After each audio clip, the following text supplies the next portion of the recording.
ఈ ఆర్థరైటిస్ అన్నది 4 దశల్లో ఉంటుందని చెప్పాం. మొదటి 2 దశల్లో కొన్ని రకాల పెయిన్ కిల్లర్స్, కొన్ని రకాల డీజనరేటివ్ ఆర్థరైటిస్ని కంట్రోల్ చేయడానికి మెడిసిన్స్ అంటే గ్లూకోజమిన్, డైసరిన్, కొల్లాజెన్ 2 పెప్టైడ్స్ ఇటువంటి మెడిసిన్స్, తర్వాత ఫిజియోథెరపీ. వీటి ద్వారా పేషెంట్కి చాలా మటుకు రిలీఫ్ ఇవ్వగలం. వాళ్ళ ఆర్థరైటిస్ ఇంకా ఎక్కువైపోకుండా చాలా సంవత్సరాలు ప్రొలాంగ్ చేయగలిగే స్టేజ్లో 1 and 2లో ఉంటారు. ఒకసారి 3-4 దశల్లో వచ్చేసిన తర్వాత వాళ్ళకి ఇంకా మెడిసిన్స్ పనిచేసే స్టేజ్ తగ్గిపోతుంది. ఇంకా అప్పుడు ఏం చేస్తామంటే వాళ్ళకి సర్జరీ సజెస్ట్ చేస్తాం.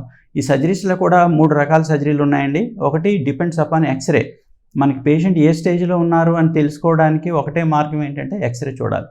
ఎక్స్రేలో ఎంత అరిగింది, ఏ కంపార్ట్మెంట్ అరిగింది, ఎంత డిఫార్మిటీ ఉంది, ఇవన్నీ మనకి ఎక్స్రేలో తెలుస్తాయి. ఆ డిఫార్మిటీని బట్టి ఎంత అరుగుతుంది అన్న దాన్ని బట్టి డిఫరెంట్ ట్రీట్మెంట్స్ ఉన్నాయి. ఒకటి ఆర్థ్రోస్కోపిక్ సర్జరీ అంటామండి, కీహోల్ సర్జరీ. కీహోల్ సర్జరీ ద్వారా లోపల ఉండే ఈ లూజ్ బాడీస్ అవన్నీ ఉంటాయి, అటువంటి వాటిని కొంతవరకు రిమూవ్ చేసి డిబ్రేడ్ చేసేస్తే కొన్ని సంవత్సరాల వరకు పేషెంట్ నొప్పి లేకుండా కూడా ఇంకా లైఫ్ ప్రొలాంగ్ చేయగలుగుతాం. రెండోది హైటిబియల్ ఆస్టియాటమీ అంటాం, అంటే బోన్ కట్ చేసి వంకరగా ఉన్న కాల్ని స్ట్రైట్గా చేయడం. అది ఎప్పుడు చేస్తామంటే ఈ అరుగుదల తక్కువగా ఉండి బోన్స్ వంకరైపోయి ఆర్థరైటిస్ ఎక్కువగా అంటే నొప్పితో సఫర్ అవుతుంటే కనుక వాళ్ళకి ఆ బోన్ కరెక్ట్ చేసి స్ట్రైట్ చేసి దానివల్ల ఇంకొన్ని రోజులు ప్రొలాంగ్ చేయడానికి ఉంటుంది. అది అంటే నీ రీప్లేస్మెంట్ సర్జరీని చేయడానికి ప్రొలాంగ్ చేయగలం. ఇంకా లాస్ట్ స్టేజ్లో వచ్చి బాగా అరిగిపోయింది, కీలు బాగా అరిగిపోయింది, డిఫార్మిటీ కూడా ఎక్కువగా ఉందనుకున్న స్టేజ్లో నీ రీప్లేస్మెంట్ సర్జరీ చేస్తాం.